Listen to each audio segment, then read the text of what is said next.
Bitcoin, it's not maybe. Bitcoin is the first truly global free market we've ever experienced. And it's just going to expand, and free markets are more productive, far more productive than controlled markets. And everybody's welcome to whatever model they want, and they're welcome to debate those models. This is pretty simple to me, like really simple to me. If you have a decentralized secure protocol bounded by energy, it is repricing the world. And you can't reprice the world through the piece of paper, because you don't know how many pieces of paper that most people are going to print to do it. So this is the construct of all of these things are from the system that's still measuring in a piece of paper. So I find, and I have nothing against anybody that's saying that, or like you could get a lot of views by saying the system's going to collapse tomorrow. You could get a lot of views by saying we're going to have $2 million Bitcoin tomorrow. You could get a lot of views by taking the opposite side of that and telling those people they're wrong. It actually doesn't matter. All of it doesn't matter. If Bitcoin stays decentralized and secure, it will reprice everything else. When it comes to everything still being priced in dollars, everything looking at it that way, why do you think there's always this obsession? And it seems like number go up has always been kind of the biggest driver of new adoption. We've lived in an extractive monetary system forever. There has never been a system like Bitcoin before. So all of our ideas are coming from that system.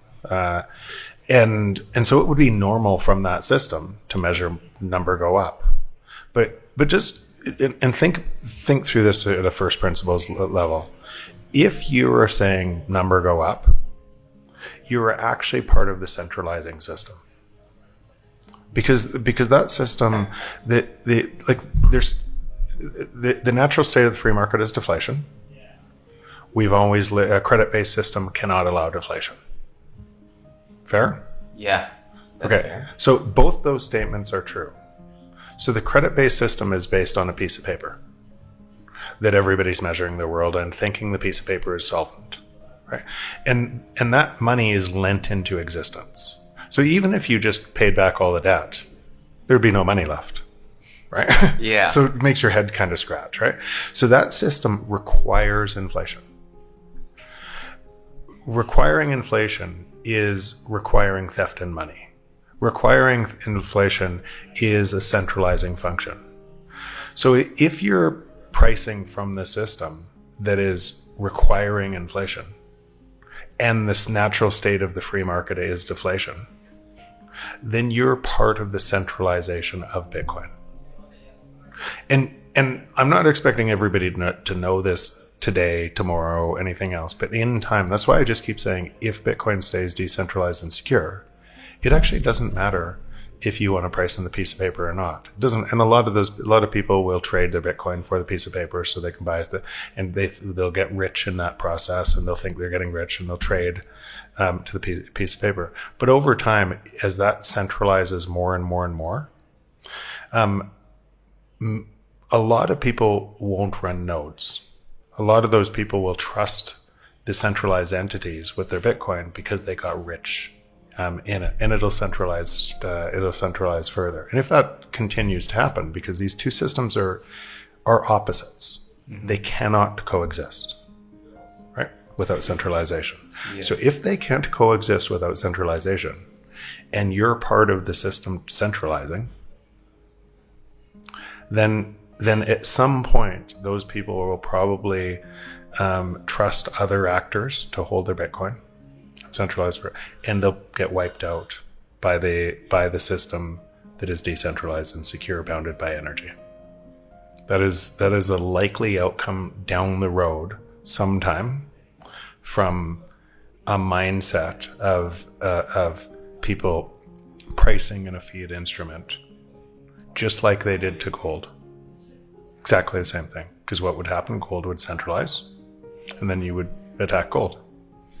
Because I still think like a lot of fiat-minded people still think that the decentralization of Bitcoin would not allow it for it to fully scale or get to a point where it could be a true free and open market. Is that just because, the resistance to that is maybe because we've never seen a true and free and open market? Like, why do you think that they're so... This would be so hard to see, and it's on multiple levels. And it'd be so hard to see on multiple levels because so now let's just start the decentralization security. So you could argue that these different worlds, right? So it could never scale without fiat, right? If that's what your argument. And fiat needs to be an inflationary system, and it will cheat, right? Humans cheat, right? And if you can control a system that steals from other people a little bit, you will. So that system will continue on that, and it'll break again.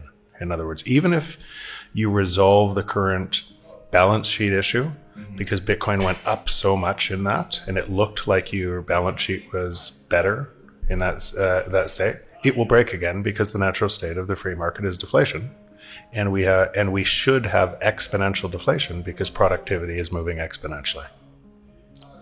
So that system will break again, even if Bitcoin measured in that system goes to $2 or $3 million or whatever, and then it trades sideways for a long time, and then it breaks again.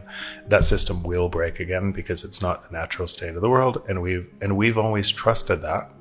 It's actually why we've always gone to war to reset the currency, to blame those other people. And after the war, we set up institutions that shall never forget, and we memorialize all those people. And then we start the process over again. And that is actually the process, that centralizing process that leads it into more centralization and more breaking and more manipulation of markets and misallocation of capital is the same reason we then divide society and then go to war to reset it. It's always been out of money. You hit on this topic with me about Bitcoin being deflationary, and I still don't know if I've actually fully grasped that, to be honest with you. So, what do you mean by, and what does a deflationary world mean? What does that kind of look like? Would it mean obviously this table over time maybe gets cheaper, but how would that affect, I guess, what would the third order effects potentially be in a deflationary world? Yeah, and let's just clarify, Bitcoin itself isn't deflationary. Now, it could be if people lost coins, it could be deflationary. But Bitcoin is a neutral currency, which allows the free market to work, and the free market is deflationary. Okay. Right? And why is the free market deflationary? Because we compete with others to provide more value than what was there before. And if you do not provide more value, you fail because no one uses your thing, right? Or product or service. So in other words, you come out and you create a podcast, right? And if your podcast doesn't provide more value, nobody watches it, right? So you're competing with everyone else creating podcasts to create more value for people. If you don't, you fail. And the output of that and how the podcast's done today, now we're in person right now, and we're in person because we're in meeting together. But you can do a podcast now anywhere in the world. Yeah. And where you used to always have to travel and the production cost and the cost, it was an extraordinary cost to find people. Now you can do it with a fraction of the cost. And that fraction of the cost is going to come down a lot more with artificial intelligence and the like. So you're competing with new tools that are invented by our minds, right? And other people trying to create value in the free market that are constantly competing. And the output of us using the thing that gives us more value is prices fall. Okay. Right? Yeah. So how could what I just described, where do you get anywhere how prices could rise in that system? I don't think you can, right? Okay, so if you can't, right, then you realize the only reason prices fall or rise, the only reason is you don't live in a free market. You live in a control system. You live in a system where that productivity, prices shouldn't be measured, inflation shouldn't be measured from zero. It should be measured from the productivity rate of the world, which would probably be -5 today, and then maybe -7 next year, maybe -15 the next year, right? As more and more people tried to compete to provide value to you, and you use the things that give more value, and the output of that is prices fall for everybody. That's the world you should live in. It's hard because we measure a system from the system, and all of our history books are written out of that system. So it's really like, where do you look to describe a new world, what that new world would look like, and all the second and third order consequences of the new world, the incentives changing? Where do you look? Right, and there's not a lot of places. There's my work, Safe's done some work, but there's not a lot of work on what that looks like, and how the world heals, because it's the exact opposite of the system that it's a mirror image, the system we live in. So a couple things going from there, and I think so. There can't be a monopoly for long in a free market.